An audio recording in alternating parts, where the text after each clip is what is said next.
Today's episode is brought to you by the Vegas Beer Guys and the Sounds in Cinema podcast. Everything sequel contains explicit language. And why the fudge not, you melon farmer?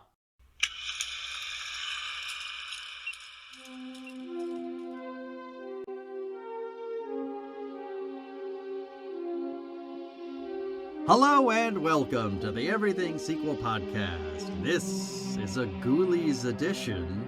Today, we're talking Ghoulies 2. My name is Michael Shantz of the How Dare You Awards. Joining me, the man who has not seen my Muffy, Tom Stewart of Lonesome Whistle Productions.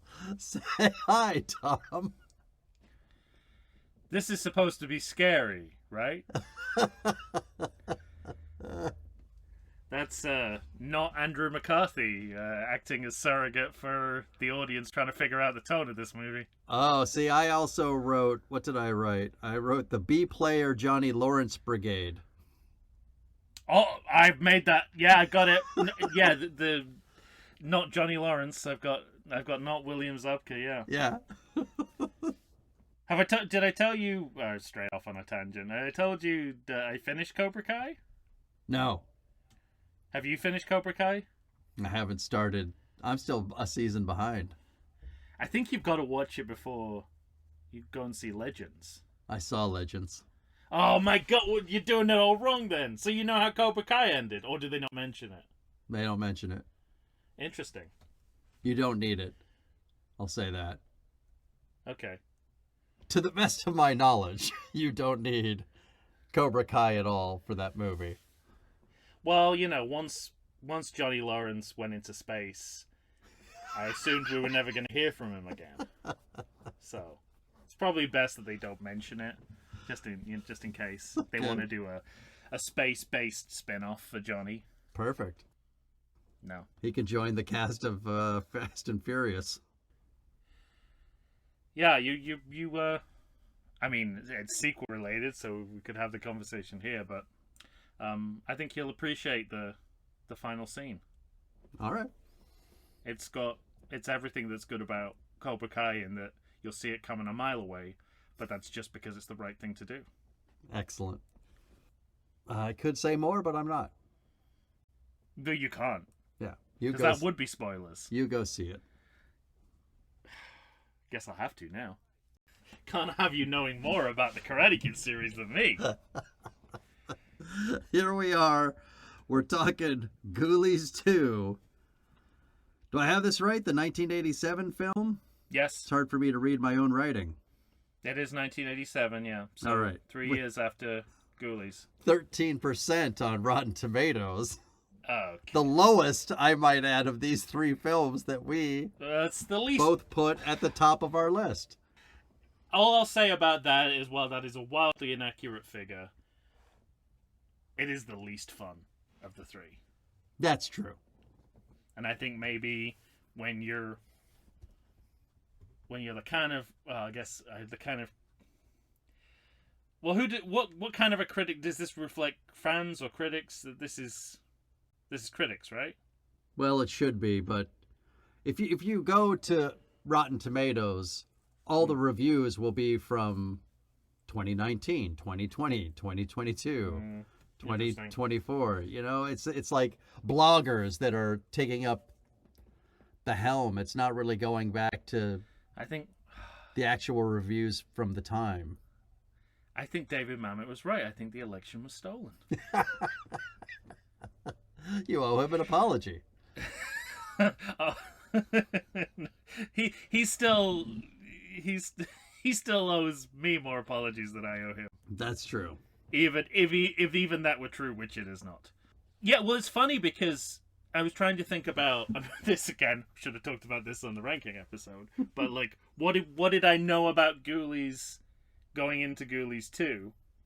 Apart from the short answer, absolutely nothing. Toilet Ghoulie. Ghoulie on the toilet. But that, yeah, and I knew that because I would see the VHS cover in my local video store. Right. And I used to look at those movies and think, wow, those movies must be so terrifying. what happens in those movies must be just like the most, you know, the the most kind of titillatingly forbidden adult content. And halfway through this movie, I caught myself going, you know, I used to think that, and I'm watching, I'm like, so much nothing. Yeah. so much just treading water cinematically. That's great. No. Well, it's of course, like we said, the 1987 film. It is directed by Albert Brand. I found myself he's directed like 17 movies. Apparently I wrote them all down. Oh. I don't know why. But it was funny because he directed The Young Guns. Not the one you're thinking of. Definitely not. Because I know he didn't direct the one I'm thinking of. Right. But I Bury the Living, Massacre at Grand Canyon, The Tramplers. Here's my favorite one. Plural. Yeah. The Tramplers. The one that I really wanted to see was Dracula's Dog. Oh man, that sounds amazing. Huh? Is that like Dracula's Crypto? Yeah, I mean, I'm starting to think that these directors might have things in common, but we'll have to wait till we get to other directors. There's a movie here called She Came to the Valley, Joey Takes a Cab, Dr. Morbid. Oh, here's my other favorite ones. Other than, because there's one that feels like it's like half movie, half taking advantage of young women on their spring break, because it's called Aliens Gone Wild. Yeah. Now, if that were just those videos, Girls Gone Wild, but instead of like, yeah, you know, late girls in their, let's say, late teens.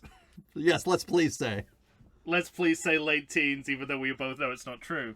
It was just alien. It was just like Bull Gullets from Rogue One.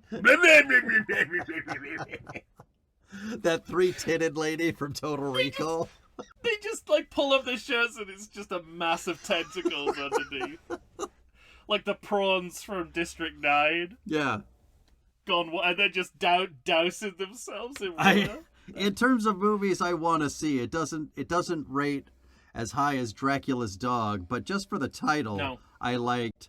He's got two movies, an original and the sequel, and it's called Prehysteria.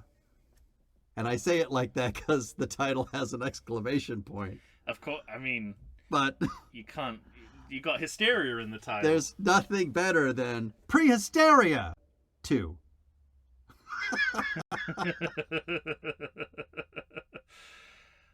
How do you know that isn't just an extra couple of exclamation marks? Exclamation point 2. Amazing. Or did they skip all the way to Prehysteria 3? Yeah, exactly. Oh, wow. So funny. All right. Well, I don't know if you remember this, but I told you that I had some great stuff to tell you for Money Corner for this movie. Well, I'm excited. I'm excited to learn what this cost in Italy. So I don't think this could possibly be accurate. But I could find nothing on the budget. 75 lira. Nothing on an opening weekend. Nothing about what it made in the USA, but it did say that worldwide it made $606. How could they possibly know that without that prior information? I know. That's the only thing IMDb listed. I think I checked Wikipedia. I checked Box Office Mojo. I was looking all over the place for data on this movie, and all I could find was in the world $606. Again, I suspect embezzlement is involved, and legally, somewhere, an accountant fiddled it so that it came out their profit came out at $606, and I bet that exact number prevents them from prosecution. If it was 607, everyone involved is going to jail. Yeah, exactly. So, did you know anything about why the entire production was shifted to Italy? Ghoulies Nope. is not an Italian movie. Wait, did I It must read... just be. Is it just? It just must be economic. I would imagine so, yeah. But I don't remember reading anything. And of course, you know that there's that kind of Cruel Jaws dimension of. Yeah. I mean, this is not an unlicensed sequel, No. but it certainly feels like it could be. In look and tone and style. It literally feels like they made Ghoulies, and then at the at the end of the premiere, the producers came out and says, "Who wants to buy the rights?" Yeah. And it Right. gave it to 3 different production companies, and they all made And they three all very made their own different- Ghoulies film, yeah. That's what it feels like to me. So the idea that one of those was from Italy doesn't really bump me. I'll take a one.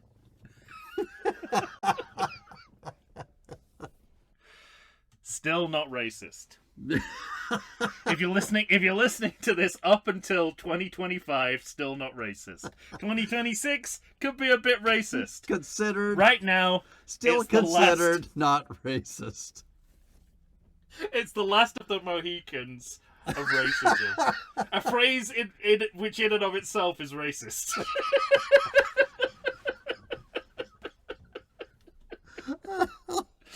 I can't even say last of the Mohicans anymore. Well, all right. Did you have a... what did you watch this on? A couch? Now, don't get smart with me, mister. I watched this on, let me think. I watched it on MGM Plus. I remember it had ads. Okay. I want to say either Tubi or Pluto TV. I watched it on Pluto TV. Okay.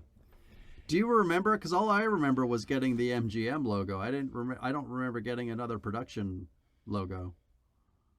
No, but we start off sort of in media res with Satan's Den yeah, truck driving down the road. this is a very telling establishing shot because I don't know if you noticed, but halfway through the shot, the sound just cuts out, just goes out. Completely. I don't think I didn't make a note of it. And I double checked it to make sure it wasn't a streaming issue. Mm-hmm. And I feel like this is without necessarily meaning to do this, they certainly... You're saying something to your audience. Yeah, you're managing the audience's expectations about the unevenness of production values in this movie. Sure. Particularly where sound is concerned. In other areas, but particularly where sound is concerned. The misplaced microphones you were mentioning. Yeah, it's like fucking singing in the rain. Just move that move that microphone closer to that person's mouth so I can hear what they're saying. And it's dubbed, so it makes no sense. Yeah, well, you mentioned nostalgia, and we're going all in on kind of monster movie tropes and cliches. There's the sign on the truck, which is kind of universal. Yeah, has that feel. Monster movies, the full moon, the drunk old man talking about magic. We're definitely playing in the. They call him Magic Man like twice, right? Yeah. Well, I'm the Magic Man. Well, you're the Magic Man.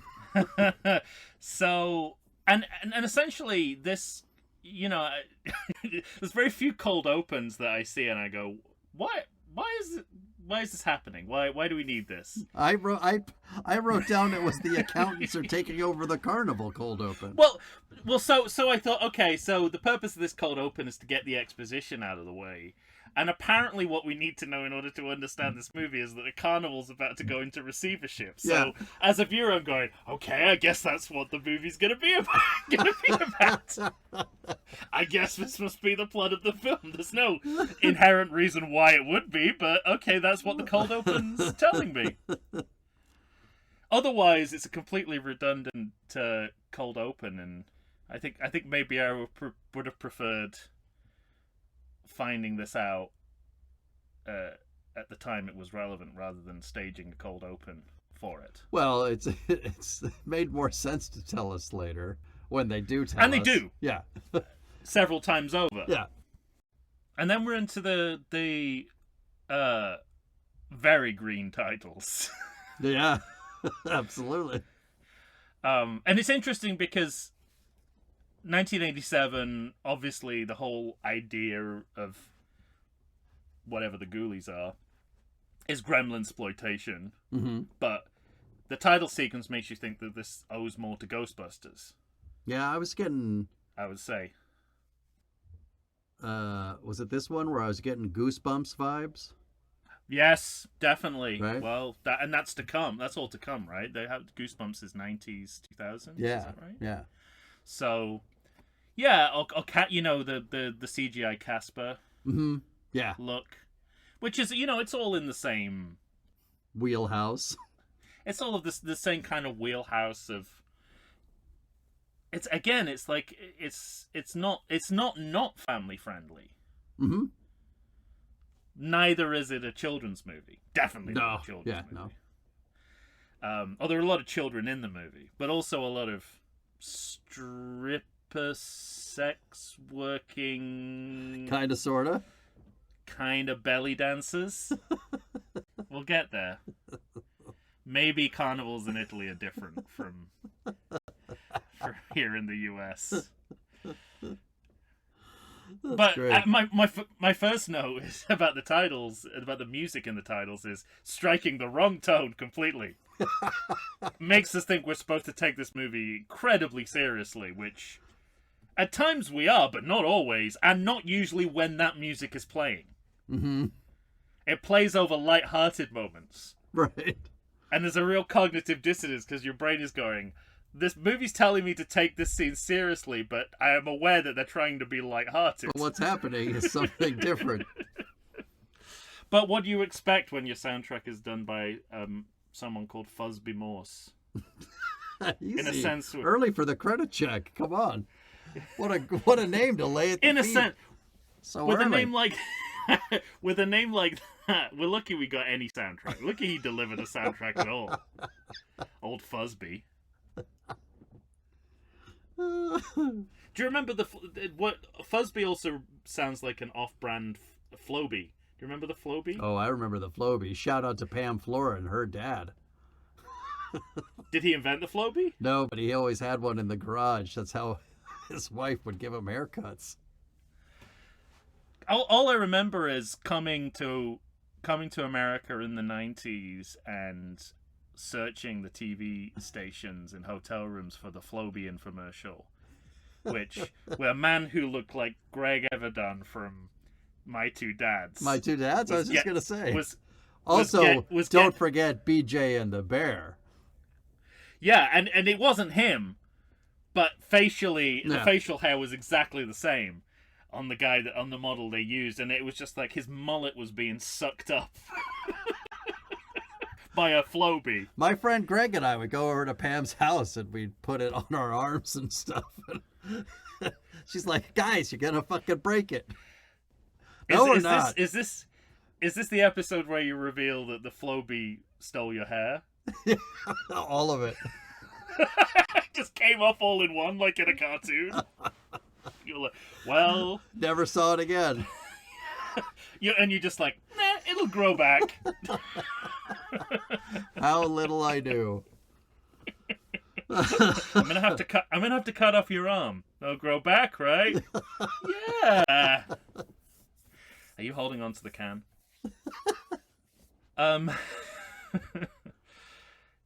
So, well, and then the first shot of the movie proper. My note here is, how long had the fog machine already been going by the time they called action? Because if this was like, if this movie was directed by James Whale, the director of the first two Frankenstein movies, he would be like, whoa, tone it down, less fog. Easy. You don't need this much fog. I mean, it's literally, there's nothing but fog to look at.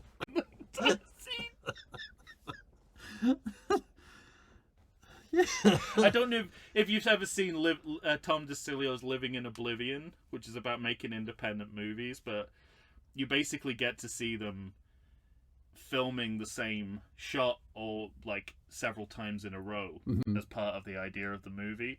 And one of them involves a fog machine, and then that's one take in which the fog is obscuring everything on screen, and the second one it's just this tiny little puff coming out the corner. And I feel like this movie's definitely in the former category. Yeah. So, and this is a much better start to the movie. Oh, absolutely. I think they should have abandoned the cold open and started. This should have been there because it has that Troll 2 fast and incomprehensible. Very much so, yes. Who is everyone and why are they running? That was my exact note. I said this priest question mark guy being chased by these red robe fuckers has big Trolls 2 energy. And do you recognize this priest question mark, who he is, the actor? I don't think so. So he's Dr. No's geologist henchman. Ooh. And, furthermore, the original voice of Blofeld. Oh, wow, okay. So in the first, like, up to Thunderball, when you didn't see Blofeld and you just heard a voice, it was this actor, Anthony Dawson. Well, I didn't have enough time to think about that, Tom, because you want to know what I was thinking about? What's in the bag of Ghoulies? No, not just what's in the bag. I was thinking about way back to the early days of this podcast and my pitch for Halloween 3, which was to see the Harry Grimpage story that we get. Oh, yeah. It does. It's this very Halloween 3 opening. It's very Halloween 3 opening, and I thought, well, I want to know more about this story. What happened to this fucking guy? And this is... So, essentially, you're tacitly spoiling for me that this character is not in Ghoulies. Yeah, no. Because I assume this was picking up from the end of Ghoulies. Nope. So who are the Ku Klux Klan guys chasing him? Don't know. Ghoulies doesn't explain that? No. Why? And again, like, why did they pick such a... I don't know if famous is the word, but... You know, certainly a guy who's got a lot of cult credibility. This guy was in Dr. No. He was the voice of Blofeld. I assumed it was because he was a legacy actor from Ghoulies, or at least a legacy character. Well, I also was confused because at first I thought he was a priest, and then I didn't see a collar, and then I saw a black tie on black shirt with black suit. So I thought maybe he was a gangster, but then I think somebody referred to him as a priest. Like there's too much mind gymnastics for me going on to even figure out who this fucker was. Going off the Halloween vibe, I assumed he was like a member of the cult of Thorm who had second thoughts halfway through the ritual, and then just grabbed up the Ghoulies, put them in a potato sack, and ran away. My favorite part about this whole scene. Wait. What does he drop him into? What's it say? Oh, extremely toxic solution. Well, now we're getting Friday the 13th Part 8. Yeah. Here, this is the 80s, so great. It's the 1980s obsession with toxic waste. I mean, first of all, thank God those red robe fuckers just looked in the window, but not straight down. You know, right where the guy was lying in front of the door. But then I also thought, thank God that there's this bubbling, gurgling, extremely toxic solution just hanging around in a garage. Yeah. But I bet he didn't know that that solution would not harm the Ghoulies whatsoever, but fuck him up good. Yeah, I mean, this is a lot to contend with, and also now the revelation that this has nothing to do with the end of Ghoulies, which was what I assumed would explain the fact that it's still a non sequitur, makes me admire it all the more. I mean, this is already at the top of my list. Right. I guess it's closer to being a good movie, the fact that this is all original invention, stuff, yeah. and not just a hangover from I assume they were doing Karate Kid Part 2. See, I told you. I told you I'd bring it back to Karate Kid. Tea ceremony. Just That's takes what I was waiting for. I know. I just wanted to reward you. Say it. I didn't do it. But and there's a lot. So again, and the other uncertainty I had was whether the flying ghoulie that we see in this scene is sequel one-upmanship, or the ghoulies are already such a broad church when it comes to creature design that, some of them are bird-like. I don't remember seeing Bat Ghoulie in Ghoulies. Okay. But Bat Ghoulie is you Ghoulie, right? Is what? The flying ghoulie is you Ghoulie. Me? Baby Ghoulie. Ghoulie on the toilet. No. It's a whole different Ghoulie. Who's that Ghoulie? It's time to play! It's time to play! Who's that Ghoulie? Da da da da da da da da da. CBS this fall. And also the Alec Trebek is leaving Jeopardy to play Who's That Ghoulie? And I don't know whether you'll get this music reference, but who's that Ghoulie? Who's that Ghoulie? Sexy Ghoulie. Who's I do know. Ghoulie? What's that from? It's a song from the 70s. Who's that lady? Who's that lady? Tavares, maybe? I think did that. Oh, sounding like Goulet to me for a second. Oh, well, that's just me. Vera said that.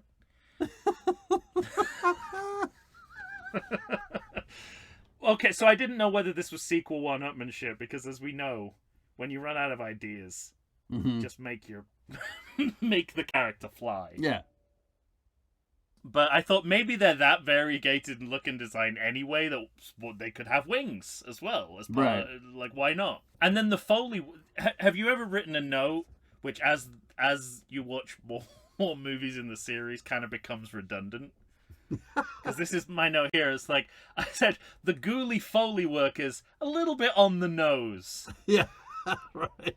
So by the next movie they're talking, I'm like, forget it. Never mind. It doesn't matter anymore. But I think the point that does stands is that I think they're thinking Gremlins with the kind of non-verbal sounds, but without the same care. Yeah. And definitely not at the level of a Howie Mandel. No, of course not. And the music again is misleading because it sort of sounds like we should feel sympathy for the Ghoulies. Ooh, ooh, ooh, ooh. And I think that puts you on the wrong foot as the audience, because you're like, I don't know what the Ghoulies are. I also don't know what my relationship with the Ghoulies is supposed to be as an audience member. So are they the victims here or the perpetrators? Well,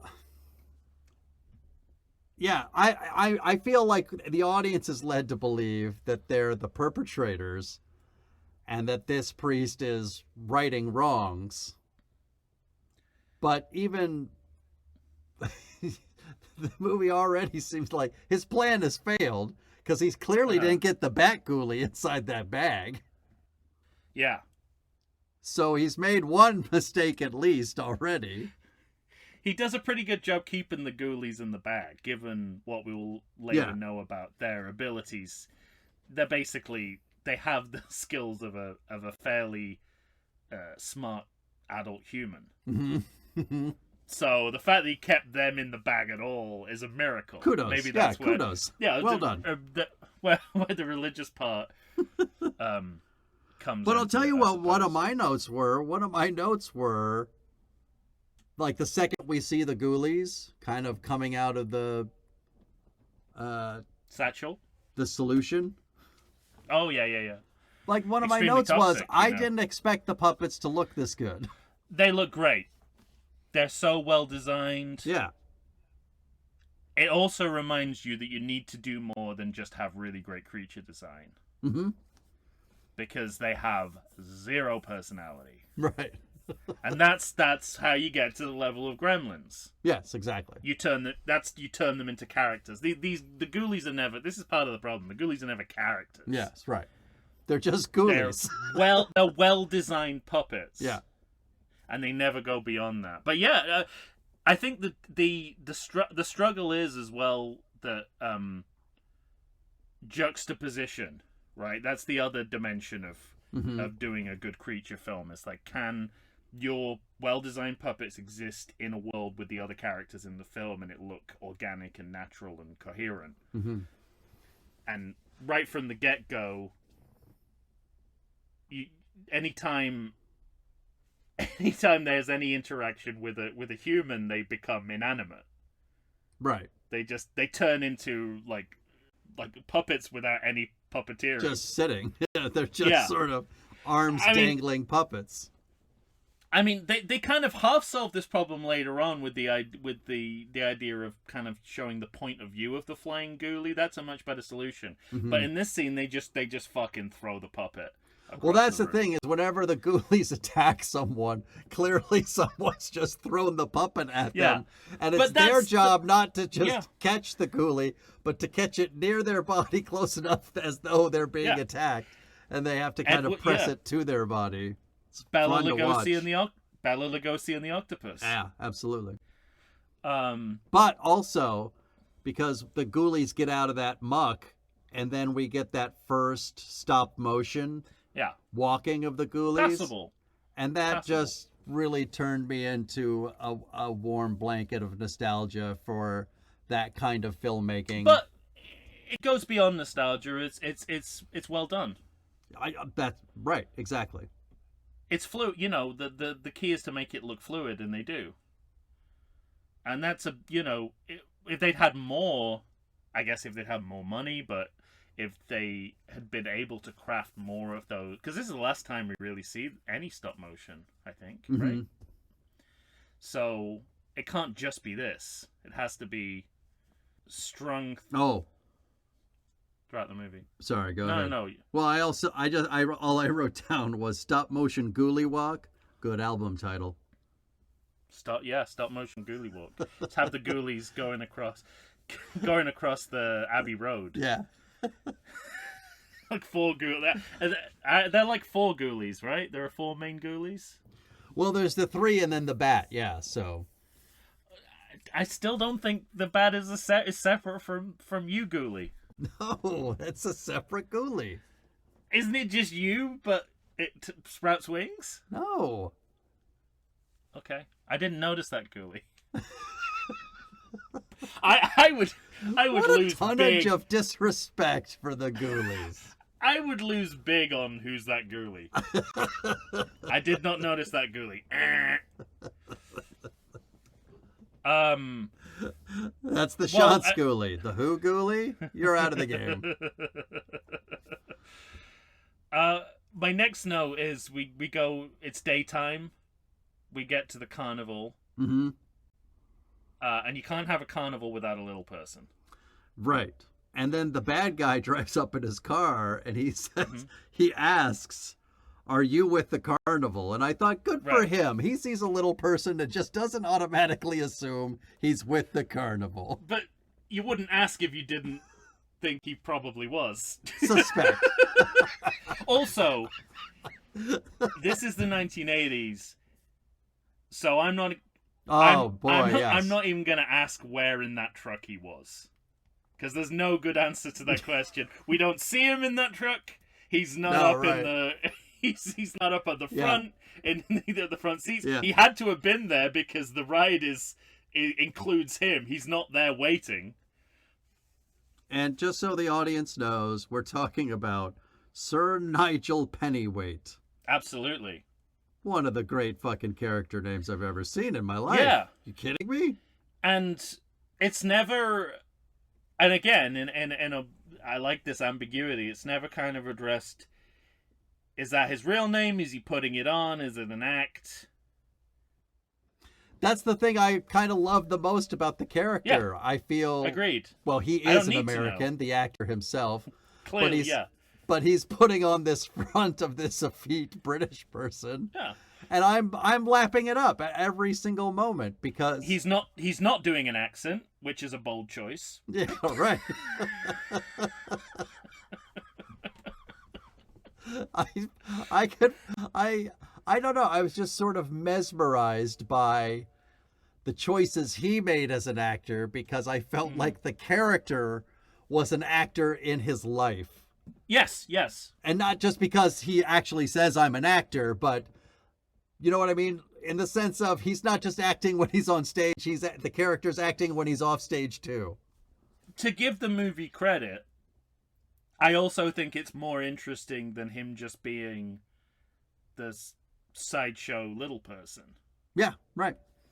The idea that he's this kind of... It's almost, not quite, kind of Time Bandits territory where the fact that he's a little person doesn't matter. Right.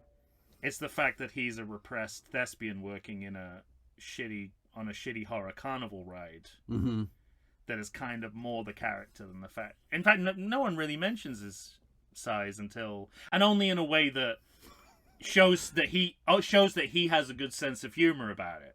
Right. There's that. In that he's willing to ridicule someone else using his height by making not Andrew McCarthy use his try and get off with the stripper, six worker, belly dancer. Yeah, right.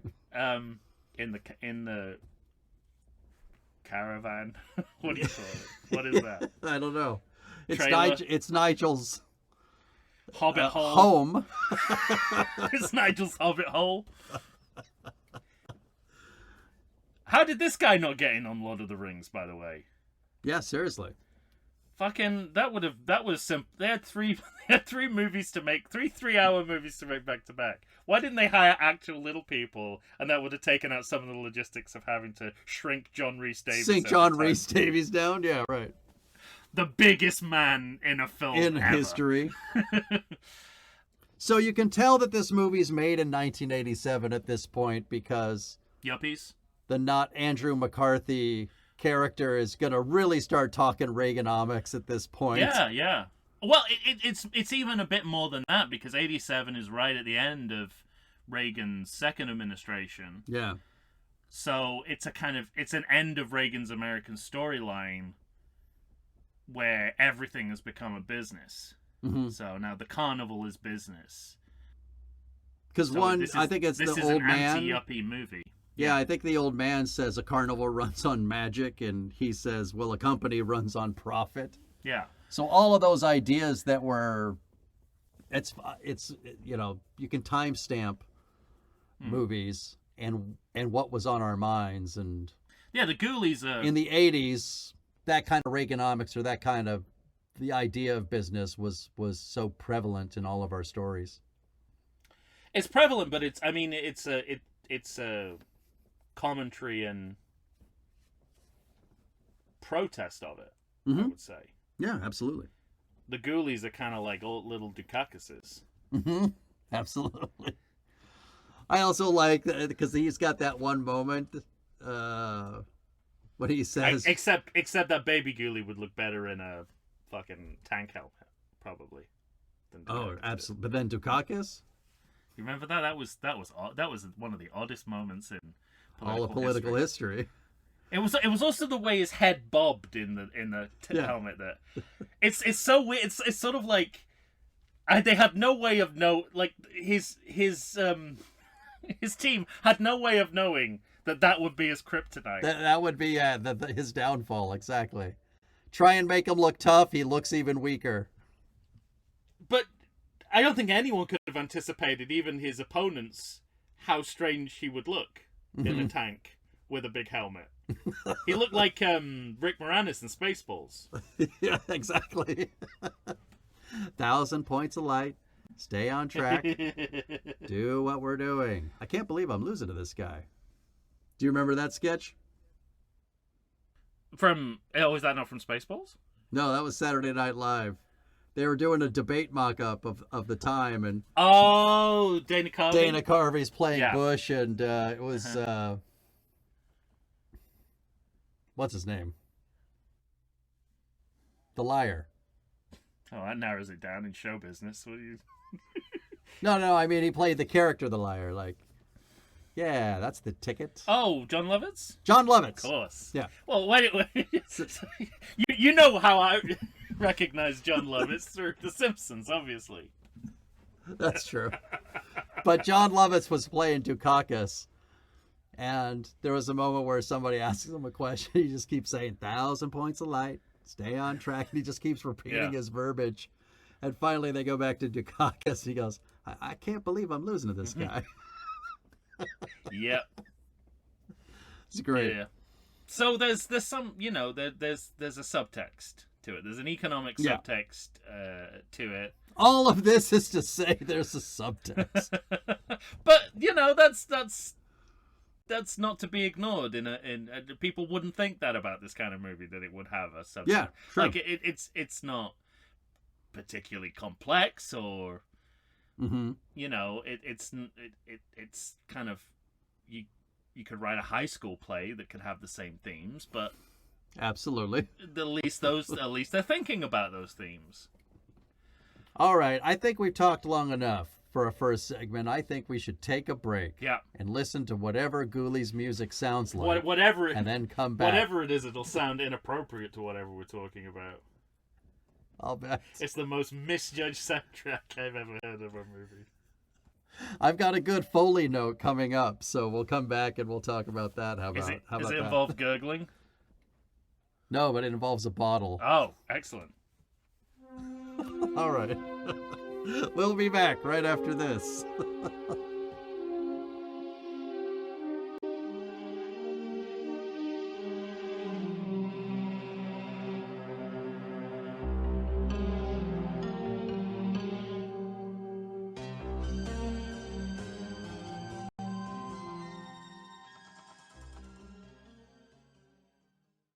I like to think I know something about beer, but nowadays even I get overwhelmed when confronted by the exhaustive selection of craft beers they have at bars, breweries, and even grocery stores.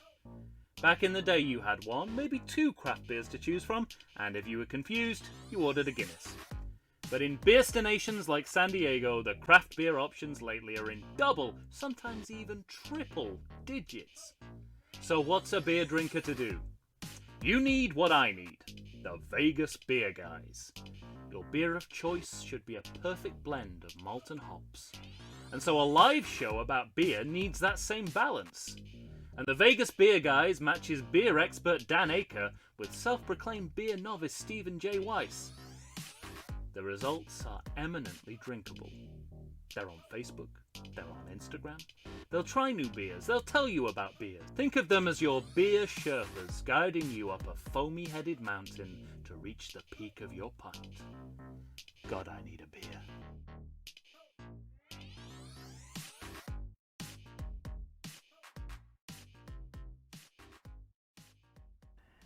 And we're back, ladies and gentlemen. Tom and I are here chatting it up about Ghoulies 2, the 1987 film directed by Albert Band. Band? Did I say Brand before? I might have said Brand. You did say Brand. Well, this says Band. He's not Russell Brand's father. That would explain so much if he was. About both of them. How great would that be? No, yeah, it's Albert Band. All right. Oh, he's dead.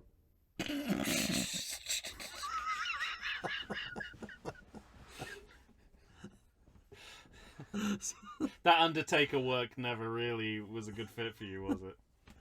Oh! No. 2002. Put him in the ground. Yeah, he made it to 78. That's pretty good. Is he Italian?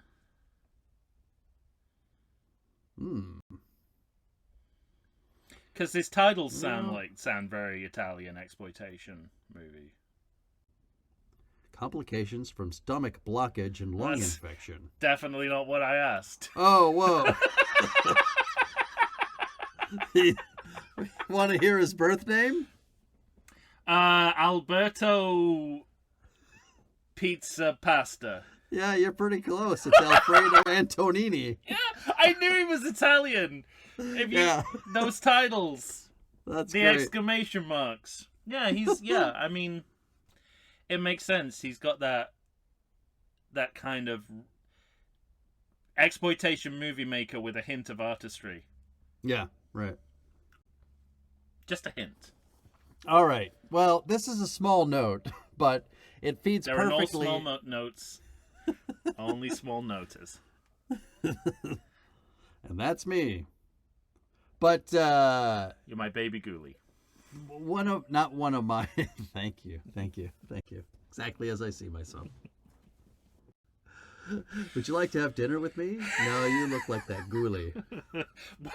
Will we have to have it on the toilet?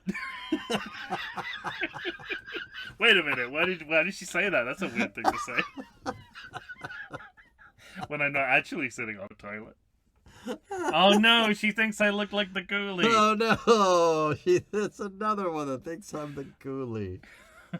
All right, so there is a moment in this film where somebody, I think they walk into the haunted house and they have a bottle. I don't know if it's the old man with his bottle, but they throw the bottle. Yeah. And you hear like a low thud, essentially as though it's hit, say, a pillow. Okay. And then right after that, you hear, and it's the sound of a broken bottle. And I realized that this production only had the one bottle. Yeah. They couldn't destroy many bottles, but for some reason they also didn't take the thump out of it hitting. And not breaking, and I just thought that was delightful, and it just fed right into your your sound quality. Completely, note. Yeah.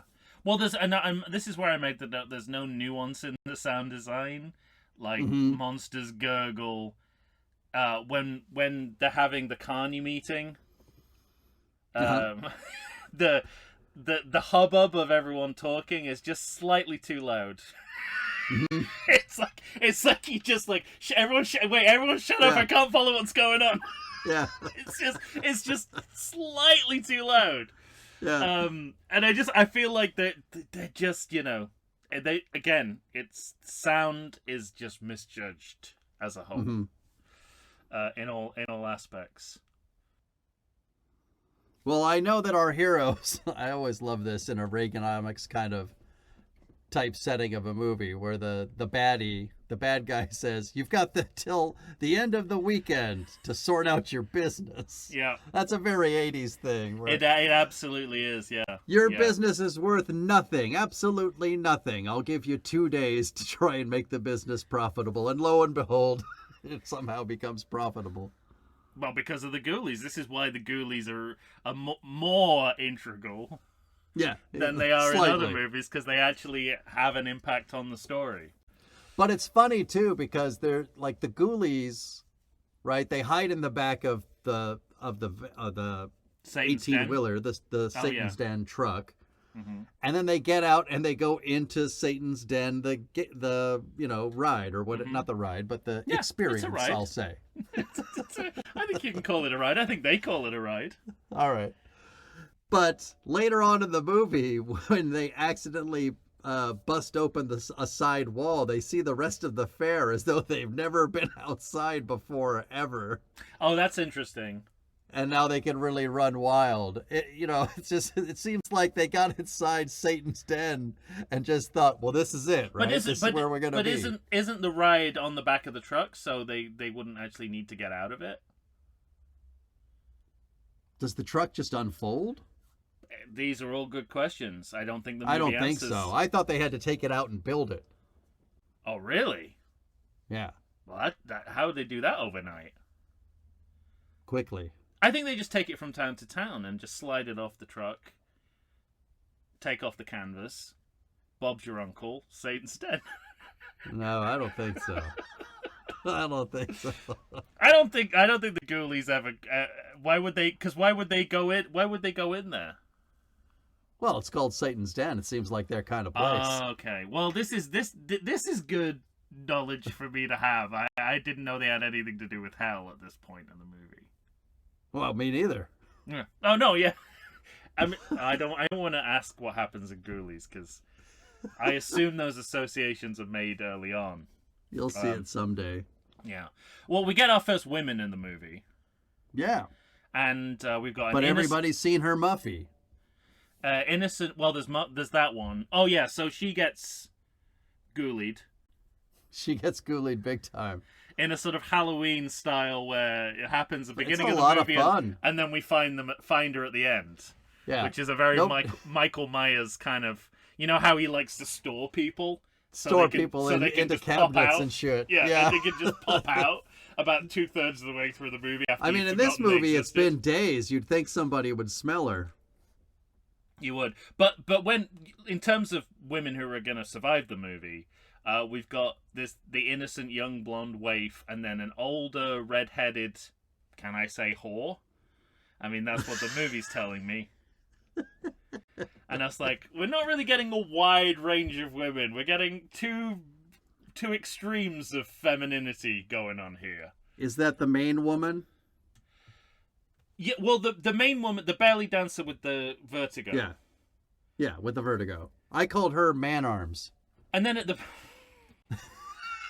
Her arms were hairier than mine. We've just alienated our last female listener, I think. I'm sorry. Between us. No, I'm just as culpable as you. But it just this older female character only appears in the scene to give you a contrast. She's only what this girl is not, and then she disappears for the whole of the movie, and then she comes back at the end. Back at the very end for like goodbye hugs. Yeah.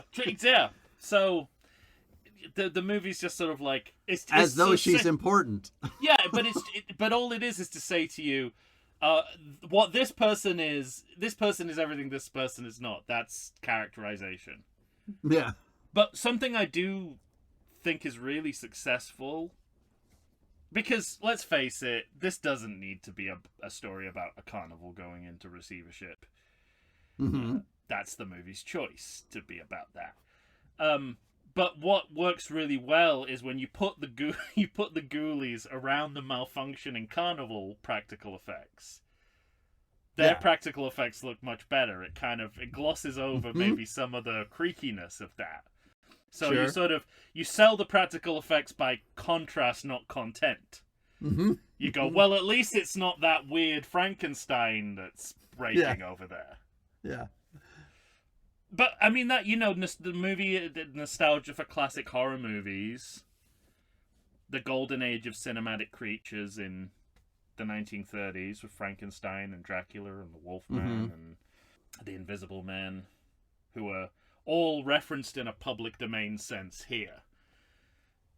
Yes, very much so.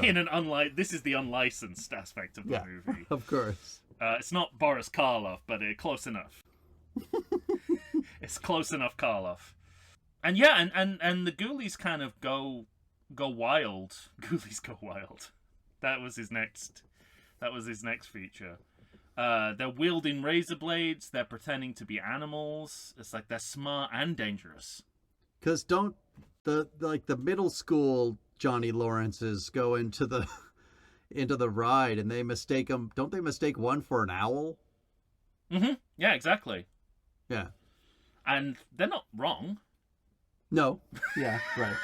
Because when you don't know what they are, you could easily mistake them for an owl. Yeah. But this is where my notes played alarmingly straight. This is the Falcon Crest moment I was talking about, where they lead the drunk dad away. This really melodramatic scene of he's seen the Ghoulies and they think it's his drunken delusions, and they take him away, and I'd say overly sad. It's a moment that comes from a soap opera. Yes, absolutely. And but then they turn it into comedy late, not much later, when he sees the Ghoulies later. He says, "I've got the DTs." Yeah. Exactly. Well, also, like, this is a... So, Royal Dano was... What was he famous for? So, I remember looking it up. It is a soap opera, isn't it? Isn't he in a... I don't remember. Hang on, I've got it right here, though. Is it Dallas or something? But anyway, I remember him from Twin Peaks. He played the prosecutor. Oh, he is in The Outlaw Josie Wales. Okay. He's sort of like... He's like Oh, he's in The Trouble with Harry, too. Oh, yeah. He's kind of not Walter Brennan. Mm-hmm. Or a not Buddy... What's the guy from the Beverly Hillbillies? The dad. What was he called? Buddy Epstein? No. Buddy... No, not Epstein. Buddy... Tiffany's dad. Yeah, I'll think of it. But anyway, he's like a low-rent version of him. Oh, he's in that movie Teachers I told you about. He's in The Right Stuff. Twin Peaks. He's in Twin Peaks, yeah. Yeah, he's the prosecutor. But anyway, it's a weirdly... I don't know that he's famous for anything. I guess Yeah. we're thinking famous, but he doesn't look famous for anything. He's just that guy that's been around, you know? Well, Planet of the Apes, the TV series. Oh, sure, I can imagine him as one of those humans. Yeah. In a smock. Mm-hmm. running a wheat farm. But anyway, there's these weird shift in tones where it becomes really serious and melodramatic for sort of no good reason. Mm-hmm. And you wonder what you're watching. and then we go to the dressing room of the belly dancers, which kind of looks like a documentary about carnival sex workers. Buddy Epson. Buddy Epson. Yeah. Not as in, I was thinking of Jeffrey Epstein. Not Epstein. Not Epstein. Don't go Buddy there. Epstein! Someone should do that meme. His dad? Jeffrey Epstein, like, shooting the oil with his gun in the credits of Beverly Hillbillies. Oh, shit. But this is a poorly mic'd dressing room, which is what also gives it that documentary quality. You can't really hear the main dialogue there. But also, you know, like I don't know, is coded the right word? They're coded as strippers. Are they strippers? That's the thing, though. There's lots of coding problems in this because they're coded weird. The what's his name? Harding, the Andrew McCarthy guy. Sure, not Andrew McCarthy. Yeah. Because he's supposed to be coded as the sort of Reaganomics asshole, but then in a scene shortly after this, like when he's in the dressing room with her and he's like, it all seems like he's just trying to get her to have sex, but then later it's like they're trying to turn him into a good guy, or a bad guy that's not so bad later, right. And all of that's coded weird too. So there's weird coding things. And some of that is just playing the wrong music at the wrong times. Yeah, maybe. Because the scenes where he's clearly just trying to groom her into whatever, you know, sex, like prostitution ring he's got going on the side. But the music is telling us that, he's not so bad, really. I guess that's a very 80s thing in and of itself. But this is what I don't know if it's like they're really strippers, but we're not saying it because we're not a family friendly movie. Right. But we're not saying we're not a family friendly movie. But then when they're doing their kind of spiel to the all adult crowd outside the palace, the pimp, ringmaster, whatever you want to call it, says it all goes on inside. Like, well, that sounds like strip club talk to me. And I'm like, sounds like would you like a private dance in the champagne room? Yeah, but I was like, aren't there kids at this carnival? Is there like two? Is there we see kids too. I mean, but the not kids there. But that's the curious thing. Like, you cut to the crowd, you reverse on the crowd, all adults, and then all adults. At Satan's Den, all the kids are in Satan's Den. But is that because they're not allowed to go to that part of the carnival? Don't know. Or is it because they don't want to? There's nothing for them there. If I was their age, I'd be like, fuck Satan's Den. I'm going to get a fucking Let's go to the whorehouse.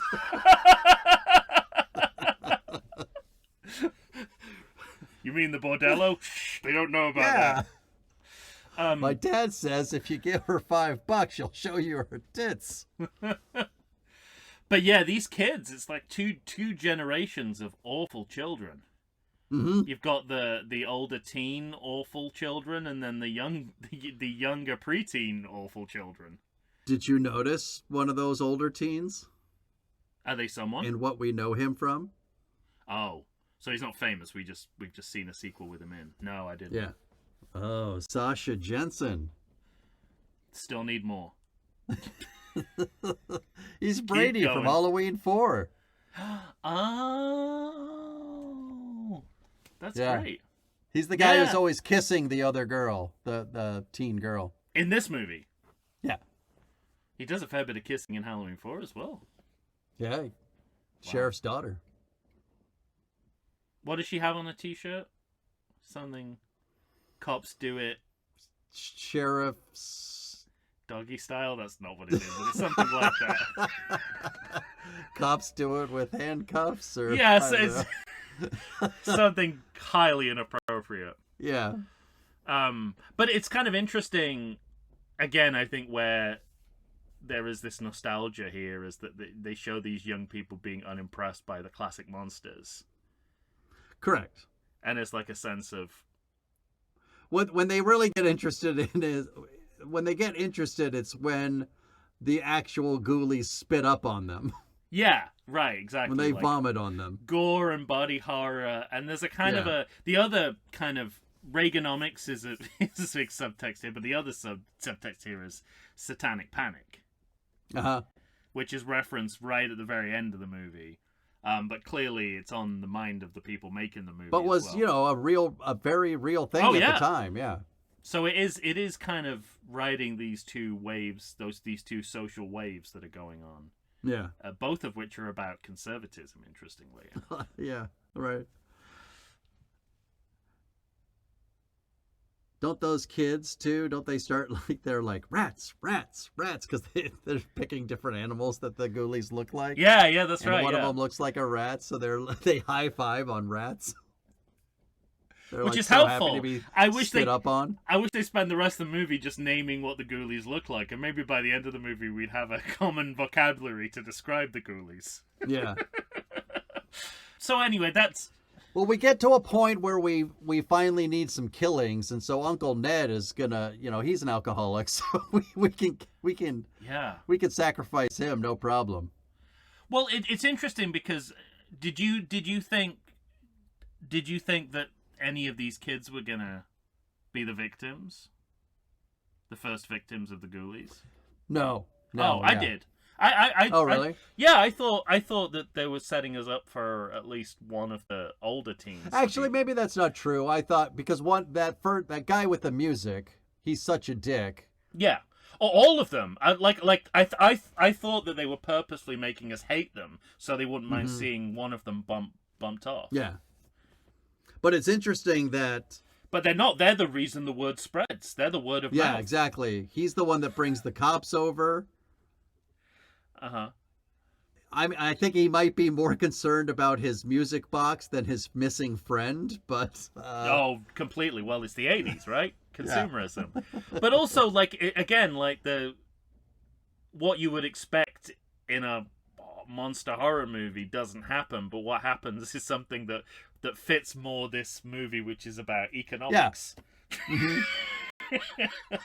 Because it's sort of like, this is the sort of word of mouth part of the business plan. Yeah, well, and also because the movie does sort of subvert expectations, because that asshole goes and gets the cops.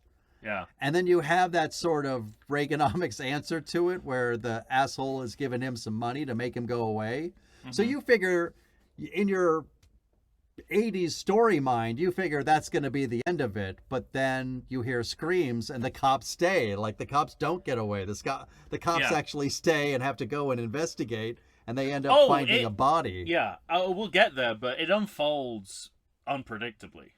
Yeah. There's no screenwriting manual that can explain what happens in this movie. It's crazy. It really is, and again, one of the reasons why I'm so I don't want to I don't want to dismiss or punish them just because I don't think they're very good. Mm-hmm. Because they're taking risks, and I think I've got a bit more to say before we get to Uncle Ned's demise, but Okay. that might be the boldest move in the entire movie. Yeah. Well, because before that we get the introduction halfway through the movie of a love triangle between the not Andrew McCarthy, Vertigo lady, and what's the name of the Larry? kid? Larry. Larry is the wrong name for him. By the way, Larry, what's that guy's name? Damon Martin. He's been in a little movie called so reminds me of the House Party series, Amityville 1992, It's About Time. Oh.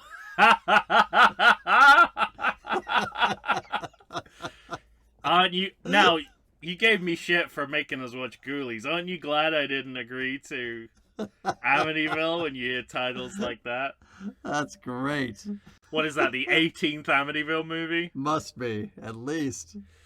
So this love triangle starts at the halfway mark, and there's a little bit of kind of class system as well going on. Like, my operational theory about European filmmakers is they see class in American movies that might not otherwise have them if they were made in America by Americans. So the fact that Alberto Pizza Pasta is Italian makes total sense for me, because no one believes the Carney kids, right? But the Johnny Lawrence Aryan teenagers have got the cops in their pocket. Right, yeah, exactly.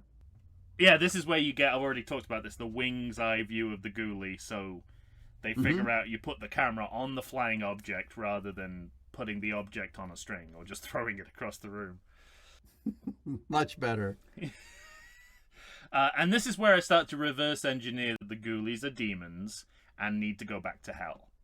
Yeah. It's the first time I've sort of gone, okay. Because Uncle Ned finds the book, right? Yes, the book. Yeah. Have we seen this book before? Something like it. One of the things I love about the next movie is that they replace that book with a straight-up comic. Comic book. I was just going to say, love that. Hilarious. It's great. What a great inversion. And when Uncle Ned's talking about magic, he talks about being an unkillable magician. Like Harry Houdini. Who legendary for dying of complications after an audience member punched him in the stomach. I would argue, if anything, magicians are more vulnerable than regular people. Yes. Wait. Well, wait. Where are you right now? Are you at like Uncle Ned? Uncle Ned. I just he's sort of the defining character of the movie. Yes. And they kill him off, and that's a big. I think that's a big deal, and I think the low hanging fruit is to kill one of the teens, and they don't do that. Right. Instead, they use them to create word of mouth for the business to serve the greater whole of the story. But meanwhile, like, our heroes don't know anything that's going on. No. But I want to ask you. That's so true. This. Nobody knows what the fuck's going on. They don't have a clue. Everyone. They don't know why they don't know why their show is popular. They don't know, like, that friend Merle is just inside there fucking dead. They can't find Ned.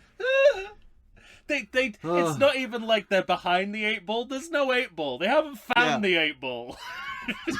I have to ask you this, though. Did you notice that, I think, because Uncle Ned sees blood on the floor or something, and he starts looking around and he sees the Ghoulies. Did you notice that when he's walking around, he's just walking around with a light bulb in his hand. Oh, really? What? How does he... Wait, lit? Yeah, lit. Just walking around with a lit light bulb. Well, how is he physically doing that?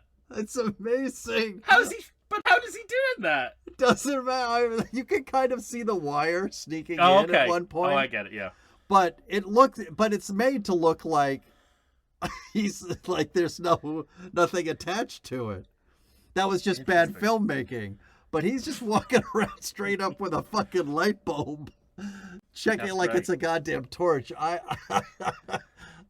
Imagine how hot that would be in his hands. Yeah, I had the best laugh. Fuck, that was really funny. Does Royal Dano have rubber hands? I guess they must have put something maybe in his palm or something. No, Italy, no chance. Italy, 1987. Right. Fucking remember, this is the land of Sergio Leone. You fucked, Dano. Did you look up? I had to look up and see if he was related to Paul, but he's not. He's not? No. Is he related to Bookham Dano? No, I thought the same thing. Also, Royal, the only other person I know with that name is a fictional person. Royal Tenenbaums. Royal Tenenbaums, yeah. Yeah, and it's, I think the way that he dies is very much in the vein of those elegiac monster movies of the Universal era. Mm-hmm. You know, like the Frankenstein movies that were very melancholic.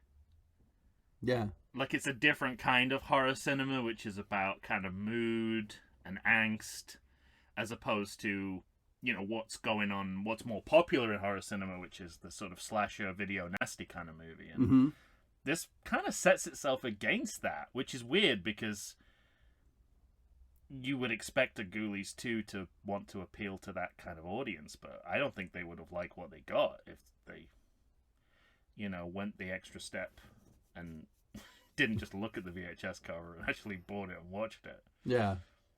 Because you don't get a lot of blood at all in this, or right. It's almost anti-violence. So it's interesting. The other we talked a little bit about Sir Nigel and his kind of he's always quoting Shakespeare, like he's in a fucking Star Trek movie. Yeah. And it's like I thought about this. It's instant grandeur, right? You put lines from Shakespeare plays in your movie, instant grandeur. Also public domain, and I guarantee this movie's thinking about both. But then I thought about like it's the same with fucking Megalopolis. Yeah, right. Like they have whole scenes from Hamlet, and it's like great. Like they're just like it's gonna, you know, got Adam Driver doing Hamlet. Doesn't matter that it's in this fucking Looney Tunes of a movie. we can watch Adam Driver do Hamlet at the very least. But also nobody has to pay for anything, and you know, Coppola has to mortgage one less vineyard, right, to pay for it. Oh yeah, this is what we've already talked about. This is where my we got that last female listener hanging on, and I think she's about to fall because where we get the Vertigo backstory. My exact note is, why does this broad get a backstory? Also, I have the same note you did. Way too close on her face. Oh my god. Way too close. Like both their faces are just inside of the camera. I was like Lando Calrissian. That's too close.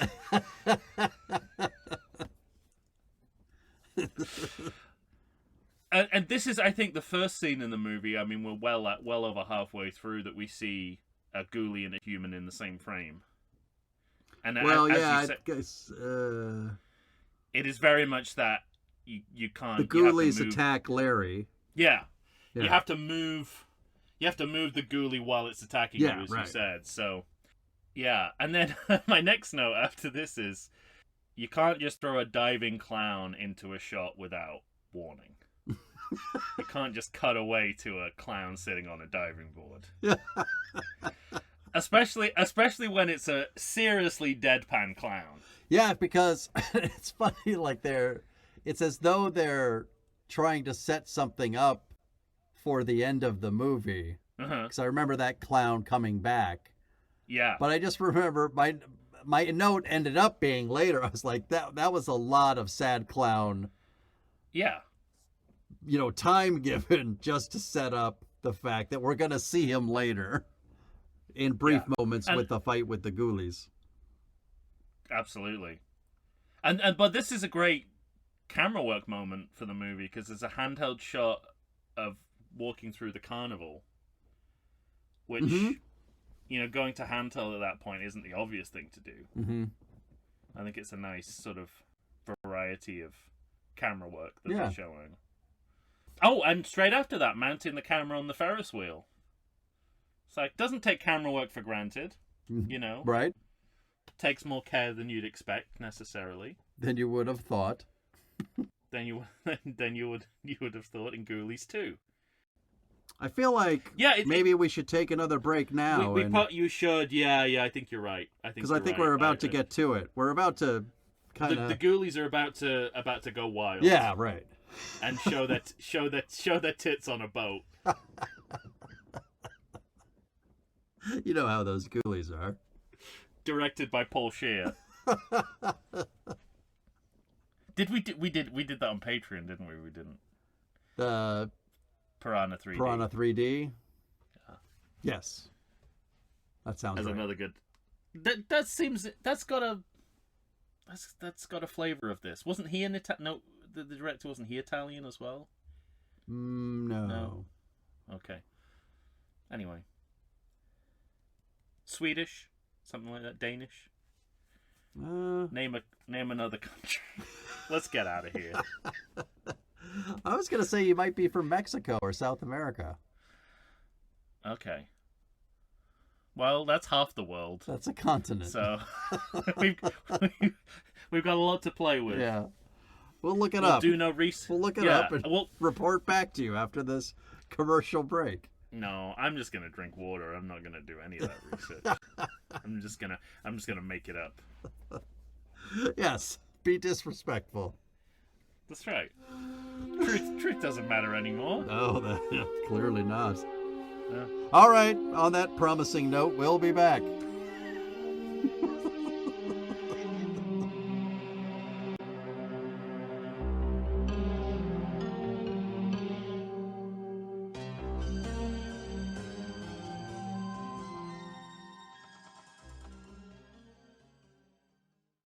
If you like podcasts like I do, boy, do I have a treat for you. You need to stay on target and check out the Sounds and Cinema podcast. Listen as your host, sound designer and music creator Tony Parham, and co-host, musical performer and sound lover Derek Hansen, D-Rock if you're nasty, and I am, discuss all things sound related to film, television, stage, and theatrical productions. They discuss environmental sounds, bioacoustics, dialogue, the nature of communication through sound, but as an added bonus, they drink beer and try to stay on target. Find them wherever you get your podcasts and listen to the pure mania of a man who can charitably be described as Doug, the dog from Up, and another man with a soothing and sultry voice trying to get that man to stay on target. That's the Sounds and Cinema podcast. Tune in and listen to the sounds they are creating just for you. And we're back, ladies and gentlemen. Tom and I are here finishing up with Ghoulies 2, the 1987 film not directed by Alexandre Aja, which is the name of the guy from Paris, France that directed that Piranha 3D movie. But this movie, directed by Albert Band. France, Italy. It's all the same. Yeah. You were closer than me. Same. Land linked. All right. Finish this fucker up. Where were you? So my next note is carnival specific storytelling. So everything has to be all the carnies. It's like all hands on deck with guns. Yeah, exactly. They get the gun from the shooting gallery. There's a weird moment where the security guard is asked by not Andrew McCarthy to shoot a teenager. Yeah, that's right. Yes, he flatly refuses to do. It's like, I can't do that, can I? And I sort of feel like it wouldn't even be a discussion in 2025. He would just he would have shot him before even being asked. Yeah. Had to stand my ground. Yeah. There's a good moment here, probably the best moment of mobile Ghoulie work in the movie. Mm-hmm. With the Ghoulie on the rope, where they keep it in the same shot. Yeah, right. And that's the first time that they've been able to kind of integrate a ghoulie into a single shot. Yeah. in the entire movie. Wasn't easy. Yeah. And they finally do get not Johnny Lawrence gets strapped to the table, right? The torture table. Correct. And like the heroes all come in and save all the assholes. That's right, yeah. The music box guy. Uh-huh. Yeah. And his dick friends. And then Andrew McCarthy. As Q told us, it's called a ghetto blaster. True. We're probably not allowed to use that word anymore. And I like too because probably not.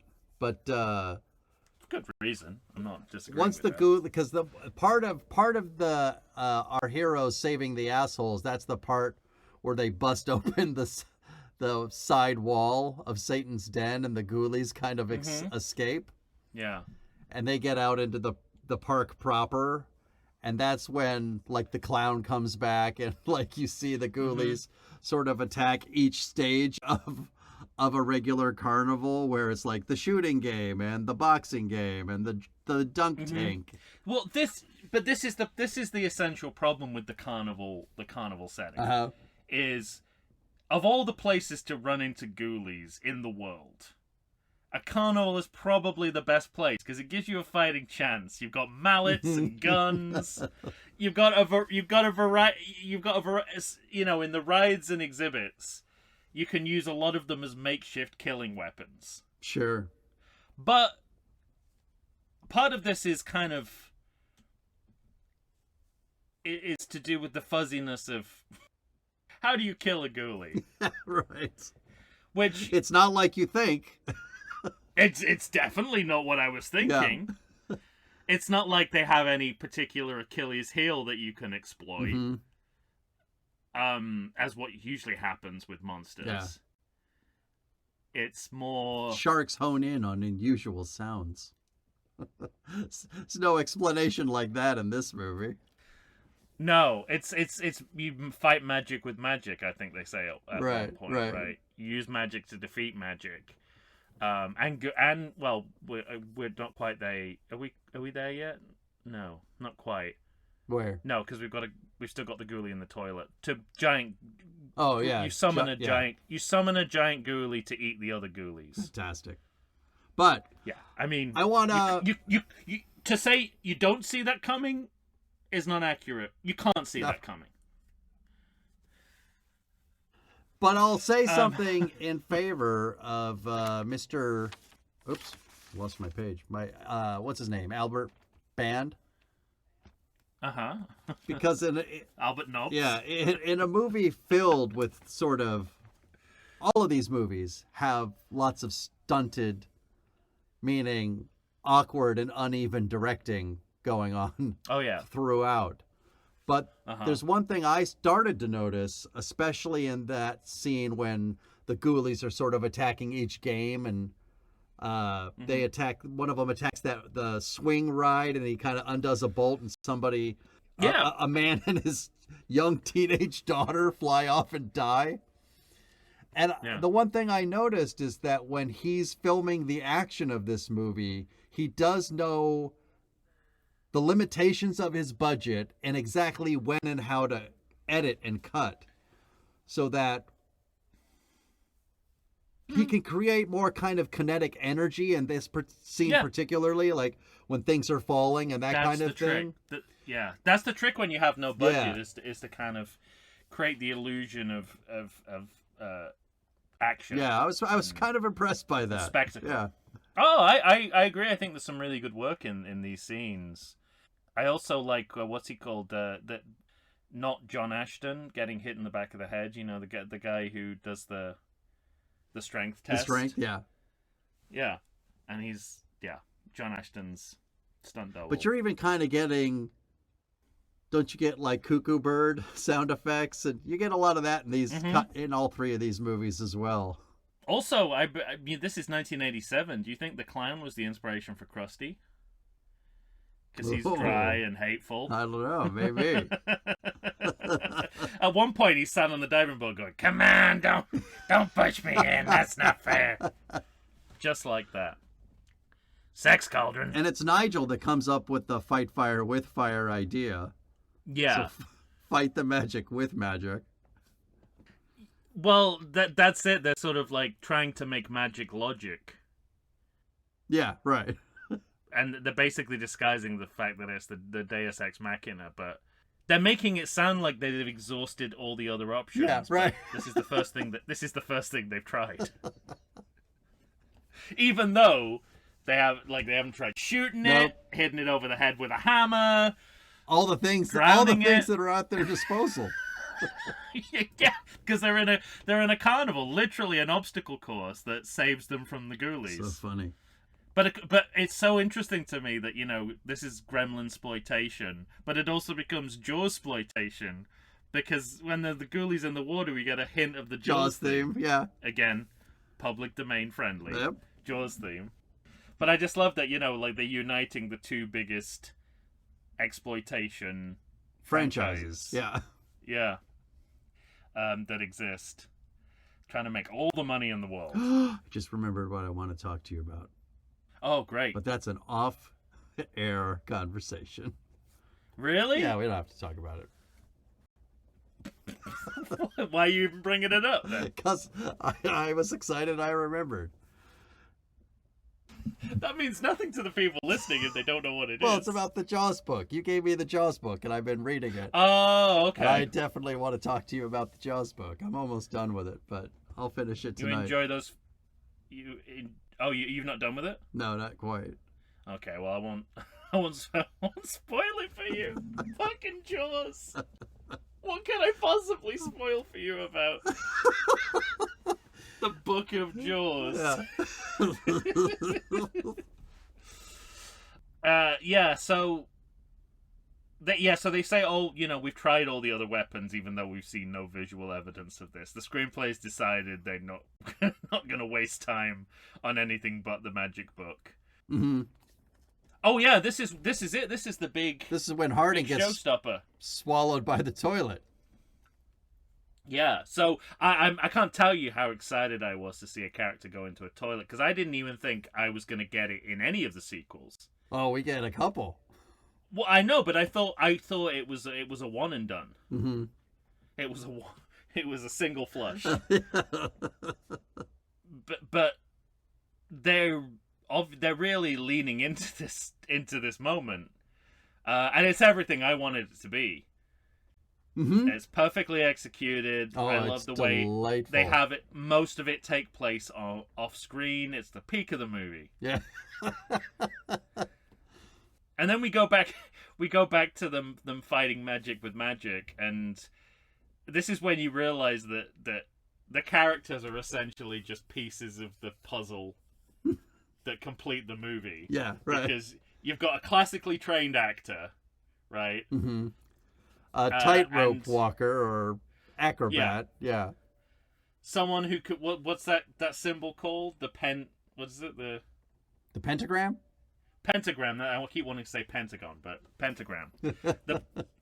Who can draw it and he can draw it in the dirt like he's been doing it all his life, like he's a kind of street artist or something who draws in dirt, in the medium of dirt. And she's got to get over her vertigo, so it's like everything is engineered. Every character is engineered in order to serve the finale of the movie. Except the lead character. Who's the lead character? Larry, probably. Oh yeah, does Larry not? Larry doesn't do anything. Larry doesn't do much. Yeah. Doesn't he? Oh, he doesn't do the pentagon. I can't say it. What is it? Pentagram. He doesn't do the pentagon, does he? I'd love that if there was a misunderstanding and he just drew a pentagon. And that won't summon the devil. No, that's not it. It'll summon a geometry teacher, but it won't summon the devil. So yeah, they make the magic happen. Yeah, so they've reverse engineered the story and characters of this movie from a flying ghoulie spell book. That's what they started with, and they worked backwards. Yeah. It's funny that in terms of the uneven production values, that when the earth shakes, It's just the camera shaking. Well, it looks more fake than Satan's Den. Right, yeah. So Satan's Den looks like a better facsimile of reality than what we're seeing here, which is supposed to be reality. Right. Also, the problem with the giant ghoulie is I'm never entirely sure how big the ghoulies are to start with. Oh, Like, if you ask me to say how high up on a person does a ghoulie go, that would be a strange question for anyone to ask in any context. I wouldn't be able to tell you. I'd be like, half a leg, the whole leg, up to my, up to my chest. I don't know. Oh, I would can't tell. said a half a leg. We don't see them with enough humans to True. to be able to kind of contextualize. But you see them thrown at humans, and usually it's, Yeah. stomach to tits. Okay. I'll take that. Yeah. And I have so many questions about Big Ghoulie from Hell. Oh, me too. Well, first of all, what about when Larry? You said Larry so many times in this episode. The kid. The kid, the Yeah, our he's called hero. Larry. Yeah, but I agree as well. You should be questioning yourself because Larry, he should not be called Larry. He's such a no-name. He should be in called this movie. Bud or Todd Yeah. or something. Not Larry. This is my carnival worker Larry, my other carnival worker Larry. When was what year was Halloween 4? 88. So he wouldn't have known how good a name Brady was at that point. Right. But Wow, that's he and his a couple of years for girlfriend him. both pick up Nigel, one on each arm, and just carry him. Yeah. Oh man. You could do that to little people back in those days. No one batted an eyelid. People were out there fucking bowling them in like That's true. entertainment venues. Oh man, I couldn't figure out There's if an episode of LA Law about that. if like what the movie was trying to do in that moment. Did they think they were creating a great comedic beat? No. Did they think that they were showing two heroes saving somebody? I couldn't figure it out. I think it was just no one thought twice about them doing it. All right. I bet Nigel did. But that's the thing. I mean, there's a great episode of LA Law about this. With what's the name of the guy from the star of Time Bandits, the guy who killed himself? The lead in Time Bandits. Oh. Rappaport? I don't remember his name. I am gonna look this up just because. It'll drive you nuts? No, because he had, the idea of him being forgotten is a big part of why he killed himself. So I want to make sure that his name is at least said. Even though you've forgotten it. Even though I've forgotten it, As because have I. Owe him at least that. David. David Rappaport. Okay, I got Rappaport. Yeah. So Well, it's funny you mentioned that show because, I used to watch that show all the time, but I can't remember a specific thing from that show. Not a specific episode or moment. Well, it was about bowling, little people bowling. Okay. So I think it was Jimmy Smits's character was kind of asked. There was like a discrimination suit. And I would like people to not pick me up and bowl me. Right. and what happened was David Rappaport played the guy facing them in the suit, who was arguing that this was that if he argued against that, it disenfranchised little people as a whole. So all that goes to the fact that when you're when you're that size and you're in entertainment, there might be an element of rolling with the sometimes literal punches. Yeah, right. Of what people do and don't think they can do to you for the sake of the next job. Right. So, but anyway, my questions about. What's that? My question's about Big Ghoulie from Hell. Is he Baby Ghoulie's father? Is he the enemy of the Ghoulies? Is he just a demon who likes eating Ghoulies? Yeah, it almost... Ghoulmon. My question was, does the incantation that they do force him to do this when he would otherwise rather not eat? He looks like he's enjoying it. Well, the one that looks just like him, the My Ghoulie, he never gets eaten. My Ghoulies are come. So he's the Ghoulie that Ghoulie that Big Ghoulie misses. He eats all the other Ghoulies, but not that Ghoulie. Oh, interesting. But is he just saving it because that's a good dessert Ghoulie? I guess. I don't know. Well, also because there's that Ghoulie's hiding in the septic tank, right? In the septic tank, right? Yeah. And then there's that he moment doesn't know he's where there. If he was, I bet if he saw you Ghoulie, he would eat it. Okay. I don't think he had a problem eating you Ghoulie. Well, there's that moment too where he looks over and Nigel's looking at him out the window. We're film critics. And Nigel says that he's still hungry. And I think he says, "I'm doomed," as though, yeah. like there's no way that Big Ghoulie can see Nigel as anything other than Vittles. When you put it like that, it sounds bad, but at the same time, realistically, if you were a little person, you'd be worried that Big Daddy Cannibal Ghoulie might not know the difference between a little person and a Ghoulie. Okay. If he's hungry enough. Right. He might look the other way on where that meat was sourced. Oh, man. Oh, how funny did you think, by the way, that they took a liquor bottle, poured all the liquor out of it, and then put kerosene in it to make a Molotov cocktail?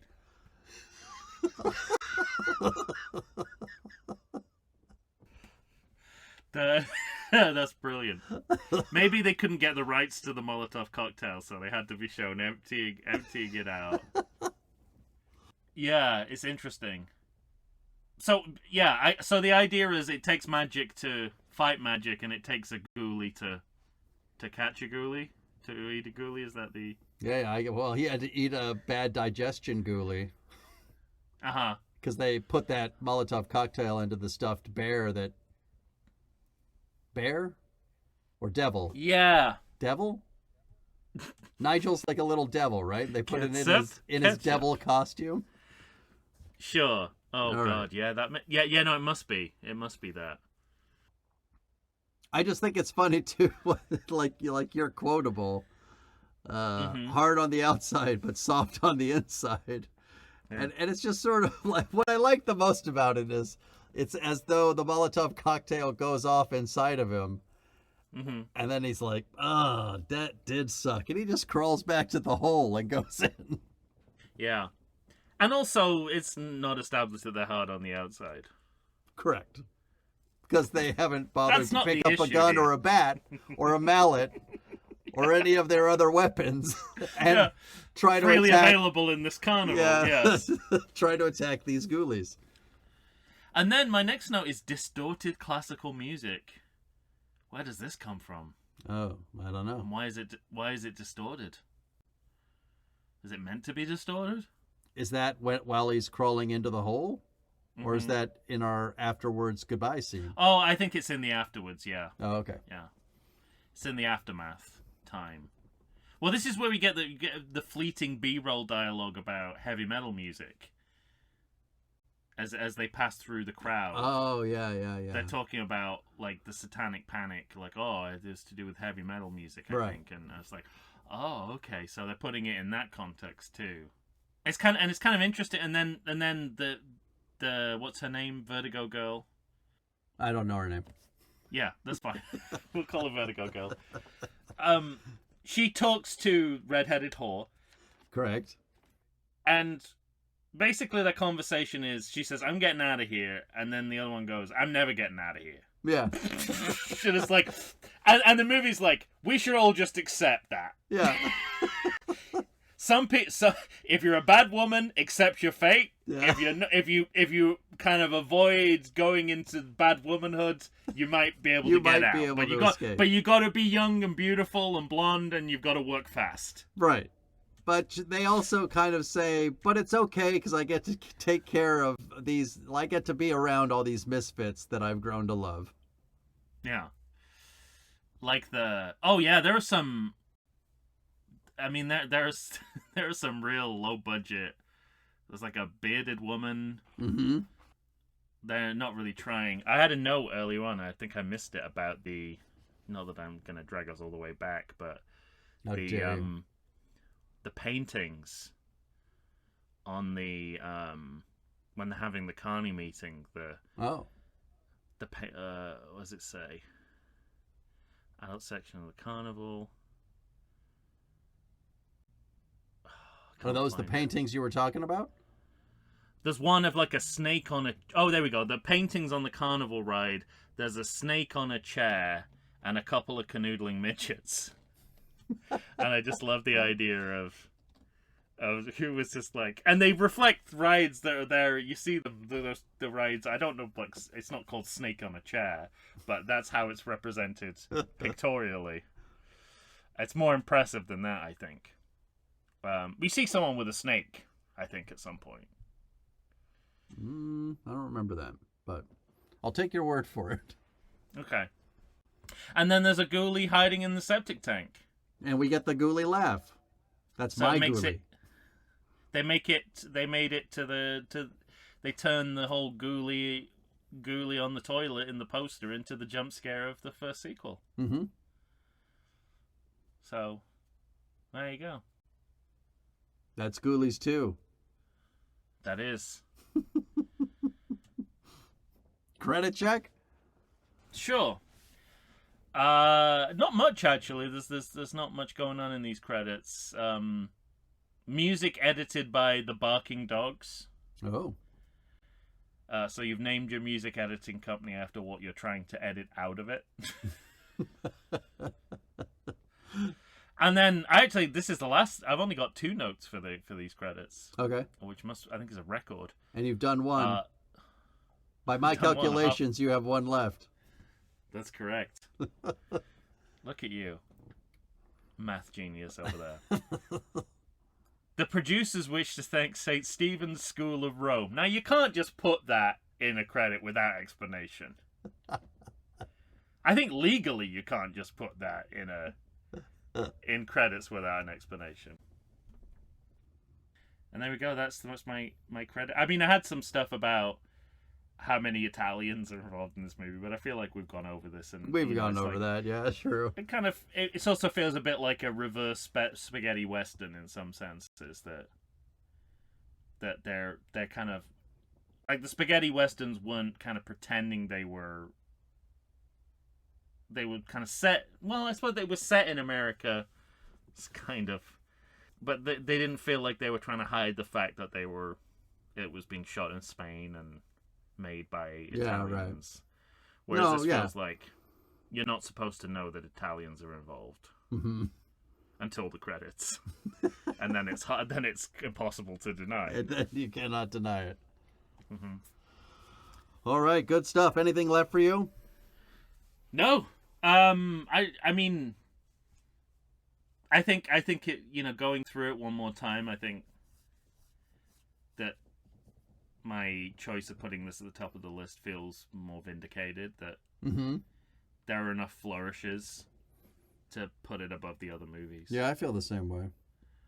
But it's it's got some serious weaknesses too. Oh no, yeah, absolutely. But I don't know, something about these movies, they're a good time to me.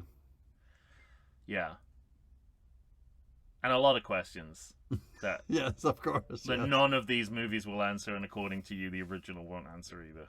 No. So, which in a way kind of makes this stand out to me. That was my favorite part. Pure inventiveness. That was my favorite part of starting to watch the sequels. When I started watching the sequels, I thought to myself, well, there's no movie you need, because you know how I like sort of narrative choices. Like I like a followable plot, you know? Sure. But as I started watching the sequels, I said, there's no first movie you need to watch less than the first Ghoulies so that you can understand. I felt very Costanza. Yeah. Like, do you mind if I watch Home Alone 2? Home Alone here at your place? He's like, Home Alone, but you saw Home Alone 2, you hated it. He goes, yeah, but I haven't seen the first one. I was completely lost. Also, and this presumably was an improvised moment because it was in Curb Your Enthusiasm, and I'm sure this is Jeff Garland's real answer. Larry says to Jeff, "Have you seen The Sting?" And he's like, "No, I saw The Sting too." And there's no follow up to that, but you know, the way he says it, I'm like, that's true. That's totally true. That is not a line in a comedy show. That's just Jeff Garland's real answer. That's great. Speaking of Seinfeld, yeah, which we were briefly and tangentially, and here's another tangent to go on top of that. Okay. I just started reading one of the most recent books written about Watergate, and turns out it's come to light in the past few years George Steinbrenner was implicated in the Watergate scandal. What?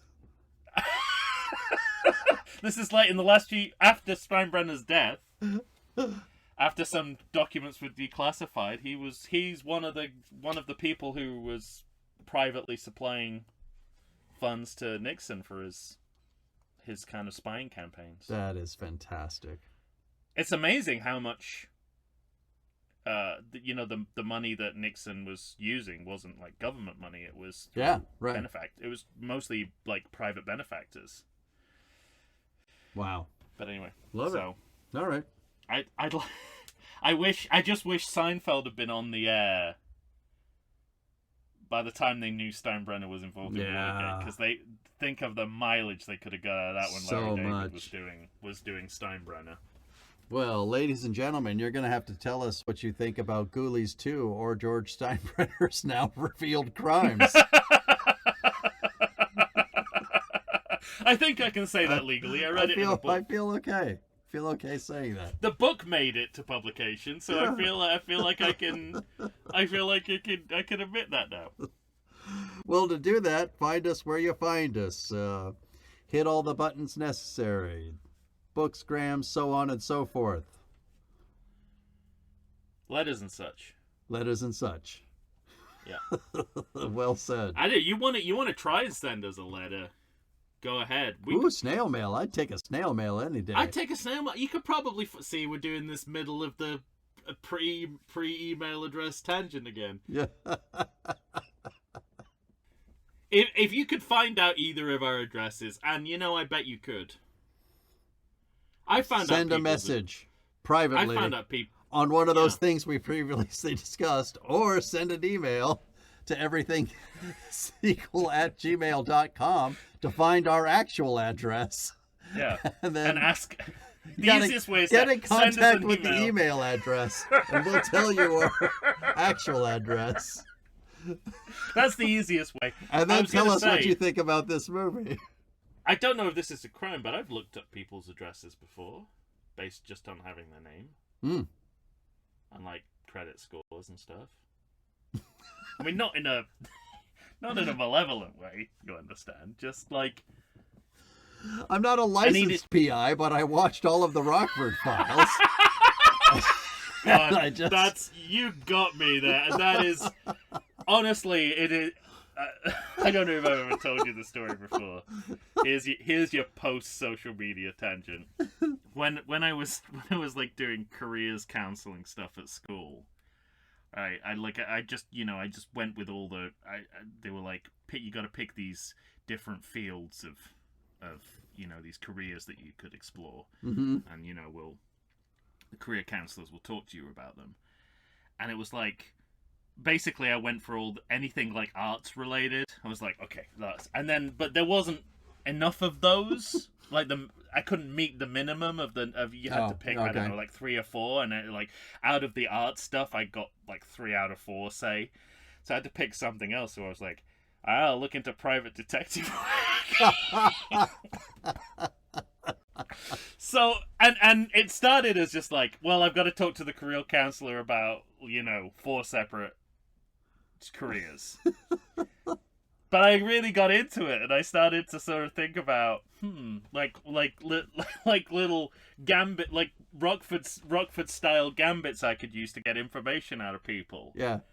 Like if I thought, this is one that I literally thought of this, I could do this. I thought if I want, this presupposes that this investigatory situation will come up in the first place. But if I wanted to find out whether someone was in contact with someone else, right? I could go to their home, ask them questions about that person, and then go back to my car and watch them, and see if they pick up the phone immediately after talking to me. I'll be like, okay, that person knows who I'm talking about because they've gone and called them. Yeah. I mean, I'm imagining they've got like a giant bay window. Yeah, it's a huge window with no blinds that I can. And that's where they keep the landlines. And back then there were landlines. It wouldn't work now, right? Because they would go into a room without a window and use their cell phone. But well, I have my own tangent. When I was in high school, friend of the show, Matt Stevens, who just had a birthday yesterday, so happy birthday, Matt Stevens. Well, not when they're listening to this. No. But, happy belated. The worst birthday shout-out. Wait, first of all, it's belated for when we're recording this. Imagine how belated it's going to be when it's released. Right, yeah. As of recording, his birthday was yesterday. Okay. And... Only Matt knows when this episode is recorded. Yeah. So this is terrible. This is like reporting a crime that we committed, but we decided I've already admitted to looking at people's credit scores online. We said we would start M&M investigations for Mike and Matt investigations because love it. we it. thought our friend Kevin was starting to date somebody. I believe at the time it was Holly. Okay. And he was being cagey about it, and so I I literally can't remember how we got there, but all I know is we were sitting kind of like on Ice Plant Hill up above, I want to say, Holly's house, and they got into the jacuzzi. We're just like watching them talk, sitting in a jacuzzi, and I kind of remember like looking over at Matt, and I'm like, this feels weird. like I think we've discovered that they're actually dating, but I would feel better about this if we had like a paying customer or something. But yeah, what was your end game here? Just to find out if they were actually dating, and you weren't planning to just pop out of the bushes and go, aha! Yeah, we didn't do that. Yeah. But that's funny. Yeah. I remember Kevin getting out of the jacuzzi like he'd forgotten something, and he's like flop, flop, flop, flop, flop, flop, flop, like little wet feet running around the side of the house. And then we were like, God, we got to wait till they get out of the jacuzzi before we can get the fuck out of here. I think I'm revealing this information for the first time. I don't remember ever telling Kevin. They don't know you did this? No, I don't think to this day. Wow. So there you have it. Crazy. Yeah. So you were quite a good private investigator. Yes, we were.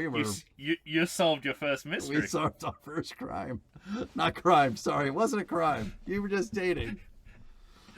Yeah, they were allowed to be dating each other, right? Yeah. They weren't married or anything like that. Yeah, it was okay. Yeah, you missed the first. You this is it. If you'd have watched the Rockford Files consistently, you would have known you need to have a client first. And you need to run a credit check on that client to make sure they can pay you. All right, that's it. Tangents are done. We have nothing We're both more going to say. Jail. Yes? We've both given our depositions. Yes. We've both revealed our possibly illegal activities. Look, the person I was looking up, I had their consent to look it up. I didn't have the ability to contact them and say, I'm going to get your address this way. They wouldn't have minded me getting their address that way. All right. In my case, I just think the statute of limitations has run out. Well, and the credit scores were just a bonus. I wasn't looking for them, but since I found it, I was like, oh, let me look. Person's credit show, yeah. It was worse. It was somehow worse than mine, even though they have a much better paying job than I do. All right. So anyway. All right, ladies and gentlemen, that's it. An hour and a half episode somehow stretched to almost 2 hours. I have a mental image now of a lawyer pressing stop on a recording in a courtroom saying, "See, his voice, the defendant's voice on tape, admitting." And the jury just looking at me and shaking their heads. Oh, see, I thought you were talking about me. It works both ways. I think you're in the next courtroom over there. Yeah. We can wave to each other from our courtrooms. Are Hi. you guilty? I was guilty. No, that's not my plea. No, That's I didn't. not my No. play. I'm saying- Yeah. No. That's what I was just telling him what I'm not, but what you think I am. All right, ladies and gentlemen, when you hear us next, we'll be talking Ghoulies 3. Ghoulies Go to College, right? Ghoulies is twice in the title? It's just Ghoulies Go to College. There's no Ghoulies 3. Oh, Ghoulies Go to College. Okay. Yeah. Another reason why it keeps going up in my estimation. Even the title is. I is don't better know. I than you wrote think it's down gonna be. Ghoulies 3. Ghoulies Go to College. Not in the movie and not anywhere but, the occasional poster. All right. Well, we'll settle that debate next time. Nothing to settle. I just told you some facts. We'll settle it. It's okay. Yeah, no, that's it. Facts are inarguable. So. For Tom Stewart of Possibly Wrong Productions, Michael Shantz here. How dare How'd you you know the awards name of my old could be production company? right. Awards. Say goodbye to everybody, Tom. Bon appetit, motherfucker! This line reminds me that if you're going to do a hard-boiled action line in a movie, you should do it somewhere near the actual explosion. Yeah. There's a lot of time passing between that line and the Uh-huh. explosion. You really need to... ideally, you want it right on the He's got to end walk of the over. line. He's got to put the Oh. stuffed animal in his mouth. He's got to awkwardly try to make it seem as though he could fit it into his mouth when he really can't. He's got to swallow it. So much so, I think Larry would have been within his rights to just say it again. Mm-hmm. I said, I said, bon appetit, motherfucker! Because you want that explosion to happen before motherfucker's even Oh, it's so good. gone up, so it works for the TV edit. All right, that's it, everyone. We'll be back. Thanks for listening.